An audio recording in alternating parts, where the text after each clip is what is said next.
Greetings, everybody. Thank you so much for joining in today to kick off Changing the Narrative series. This is going to be the first event of 6 that will be discussing gender inequity, as well as other forms of inequities that one might encounter within the animal justice movement in Asia. We commend your participation and your concern for creating a safer movement for all. Okay, I can see that there's people. Let's continue. My name is Rinan Al-Qadi, and I am the project lead for Changing the Narrative. I am going to be your host for today. I would also like to introduce Ali. Hi, Ali. Ali is the co-founder and director of Animal Alliance Asia. This brings us to our organizers. This series of talks are presented to you by a joint collaboration between Animals Alliance Asia and Samayu. Samayu is a movement of people and organizations who care about the interconnectedness of animals, people, and our planet. Ali, would you like to introduce Animal Alliance Asia? Sure, thank you so much, Renan. So yeah, I'm the co-founder director of Animal Alliance Asia, as Renan just introduced me, and we are a movement building organization. We have about 11, 12, 13 country reps from across Asia. We're trying to build a more inclusive, culturally compatible, and more equitable animal justice movement in Asia by working with local advocates and organizations. Thank you very much for coming today. Thank you, Ali. Over to you. I would like to give thanks to our amazing supporter, ProVeg, for making this event possible. Thank you guys so much. So participants, can you please introduce yourself in the chat? Enter your name, your pronouns, and your country, please. Okay, guys, let's continue.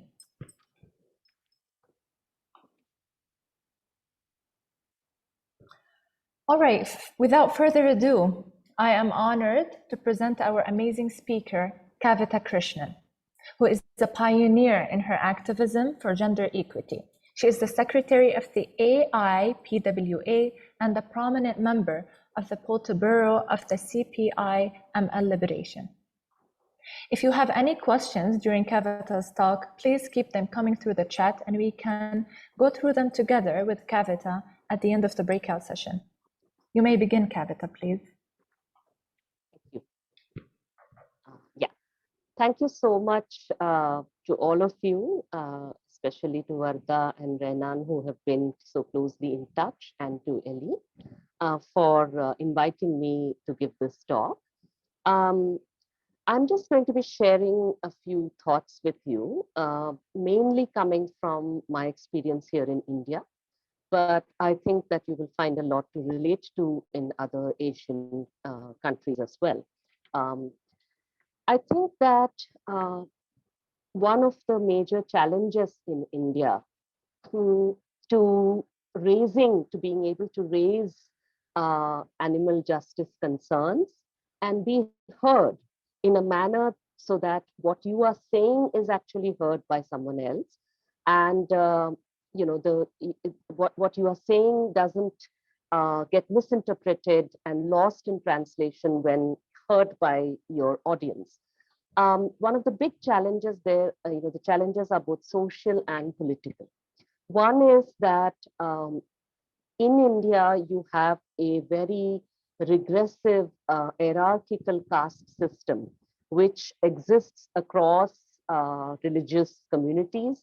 And essentially, so much of India is understood by people, is received through the prism of caste, that essentially, things like being vegetarian and so on are very closely associated with those higher up the caste order, the most oppressive of the caste, the more oppressive layers of the caste order, who associate vegetarianism or being, peaceful, being good to animals and so on, with a purity versus pollution kind of framework. And so for animal justice advocates to be able to voice their concerns and not have it heard as a purity pollution issue is very hard, extremely hard. And I think that that essentially has also meant that advocates from within oppressed caste communities exist, but they also face this difficulty. But in my opinion, then this is something which the animal justice movement cannot afford to ignore as a concern, but has to put front and center. So that has to be on the table when we speak. And so we have to speak knowing that this is a distortion that is very predominant here.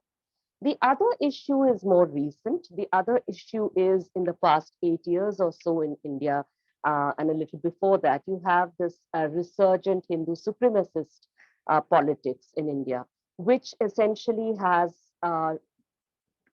hijacked animal justice concerns and made them a proxy for their Hindu supremacist vigilantism. For instance, cow protection is code for attacks on Muslims and sometimes attacks on those of oppressed castes as well, in the name of preventing, in the name of the cow being sacred to Hindus.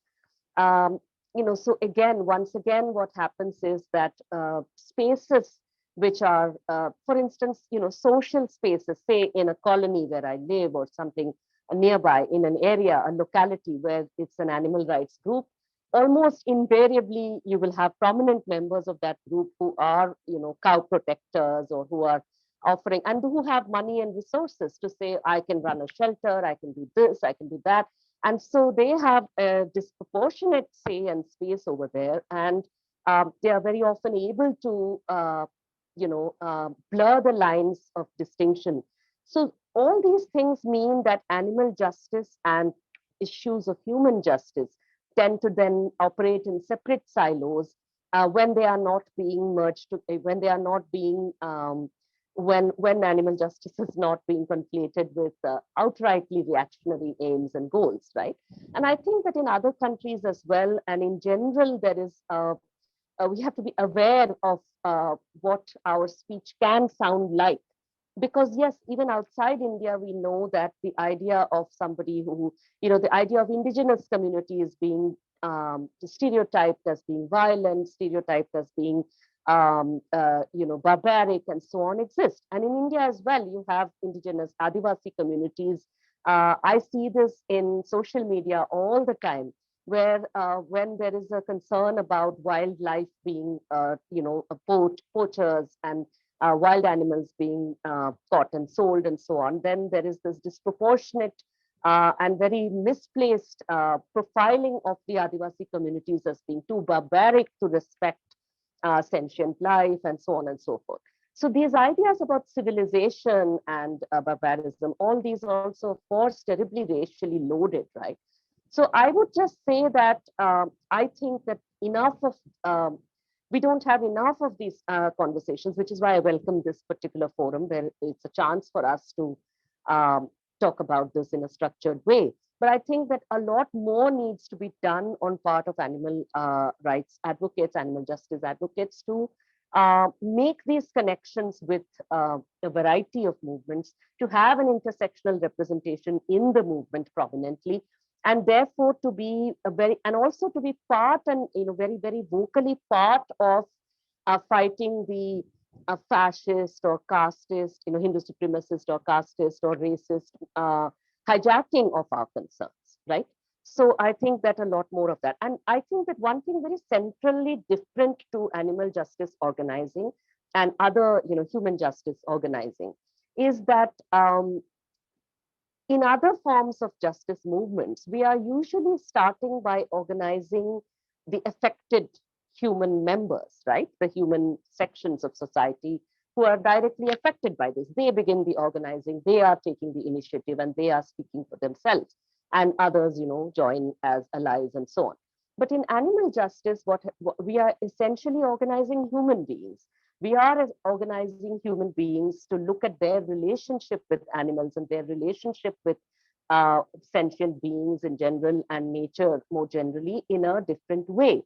And I would suggest that I know this is already happening, but I just think that in terms of our communication, that's the last point I'll be making because I think my time is almost up. One of the things I find a little disturbing is that in India, for instance, caste communities are already finding, as well as minority communities, are already finding this Hindu supremacist attack on their diet, for instance, right? Like beef and even meat and so on. So during Hindu festivals, there is a bid to shut down all the meat shops and or treat these as polluting when pilgrims are on the move. So you shouldn't have any meat shops in the vicinity and all of this. So in the case of all of this, which is backed by big media, backed by the ruling politicians and all of that, making our voices heard is very hard, right? So one of the things I feel is that we should try harder to not focus so much on individual decisions about diet and so on, but rather raise the concerns about industrial, mass scale managing of these of meat production and other issues, other spaces also, even meat, medicine, whatever it is that is instrumental and functional for human beings. How are the instrumentalization of animals, being organized for that purpose, especially by the big capitalist economic formations, right? If we could challenge that to begin with, and if we could avoid touching to begin with things which are considered to be traditional to certain oppressed groups, for instance, like the Jallikattu in Tamil Nadu or the Eid festival in India or whatever, which all of which I think are strategically it is and even ethically wrong to focus disproportionately on these. They may be low-hanging fruit in some ways because there's already a prejudice against these. But essentially, when you raise them, then you are, provoking organizing against this.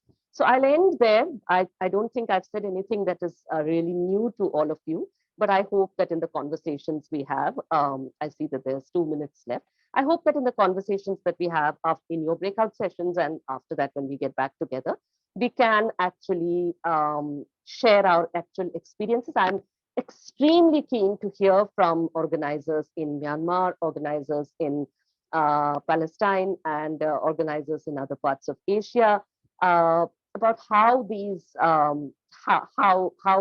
what their experiences have been in this regard. And I'll just end by saying that I think that to me, as an activist, I would say that when I was a child growing up, one of my first, political thoughts were precisely about animal justice, and to me, essentially, they were linked with issues of human justice. Although I did not know the language then to speak these thoughts. But very early on, I realized that those who I'm appealing to, who may act on animal justice concerns that I'm raising, cruelty issues that I'm raising, may be extremely cruel to sections of human beings. Maneka Gandhi in India may advocate for animal rights, but she is extremely cruel towards minority Muslim communities and all of that, quite openly so Islamophobic in her expression. And so I would realize that what she says and does where she is an MP is perceived immediately and is in fact weaponized as an Islamophobic act. So if she is going to crack down on people transporting cows, for instance, you know what that is going to mean. And so I'll just end by saying that our ability to listen, and I say this, by the way, my last word on this is that I say this about all forms of activism, even when we were mobilizing against the citizenship law in India, very reactionary, very regressive citizenship law. Muslims would say, why aren't Hindus coming to these movements? Do they not understand? And I would say, well, you do understand. And so it's on us also, those of us who do understand, to go sit with those who don't, listen to their concerns rather than, lecture them, berate them for not being with us already. and try and address their concerns from our perspective, find a link. And finding that link and building these solidarities painstakingly, patiently is really the only way to go, I think. That's it. Thanks. Thank you so much, Kavita. Okay, everybody, if you have any questions, please can you write them in the chat so we can share?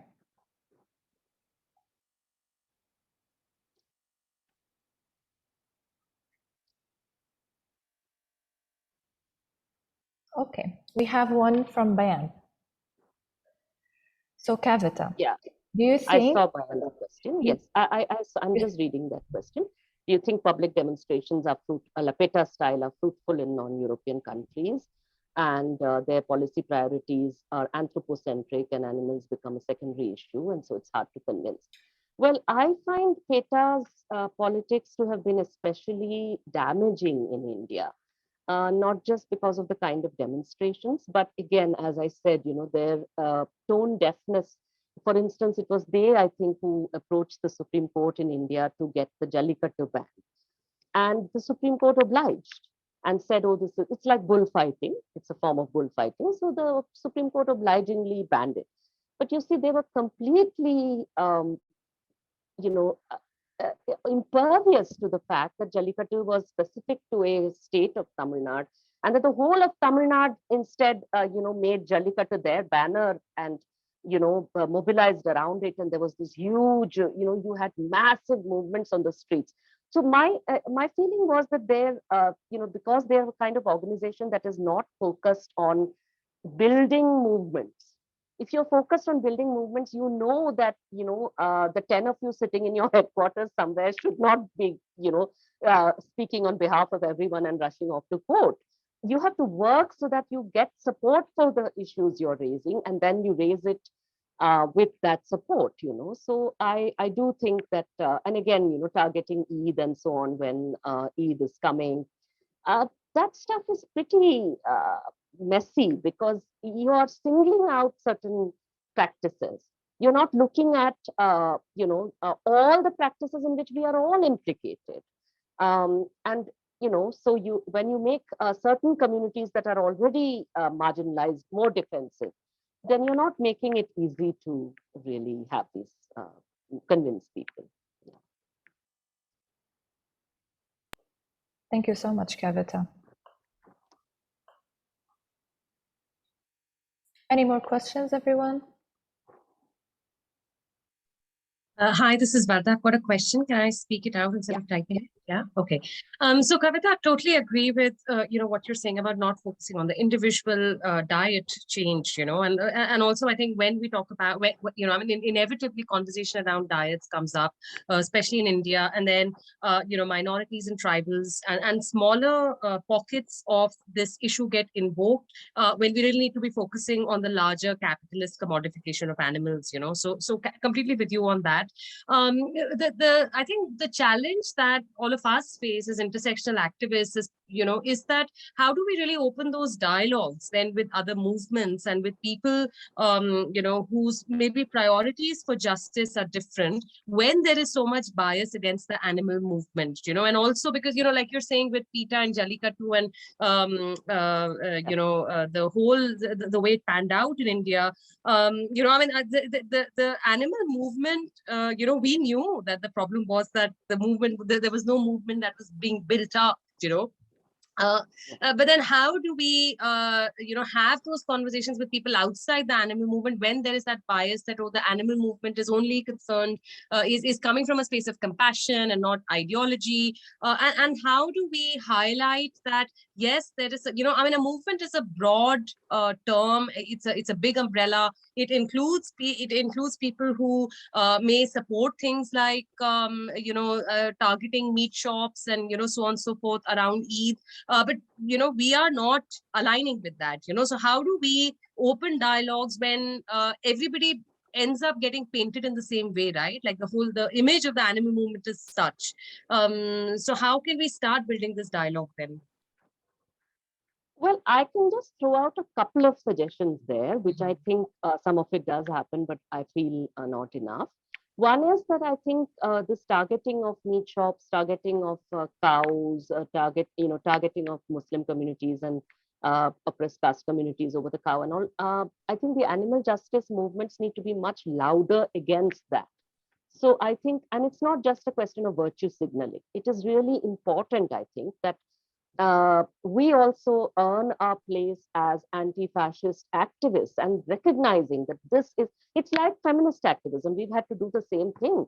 Here there, I remember there we were in the 80s happily raising our issues and thinking, we can ask for a uniform civil code in India and, all is well. And all of a sudden we realized that that issue has been hijacked by the far right Hindu supremacists. And so we had to distinguish from that. We had to say, no, no, not in our name. You don't get to do that in our name. You don't get to weaponize our concerns against this community. And it's been hard doing it because you have to keep doing it. It's something that you have to keep doing. And it can get, sometimes people feel, oh, we are bogged down in this.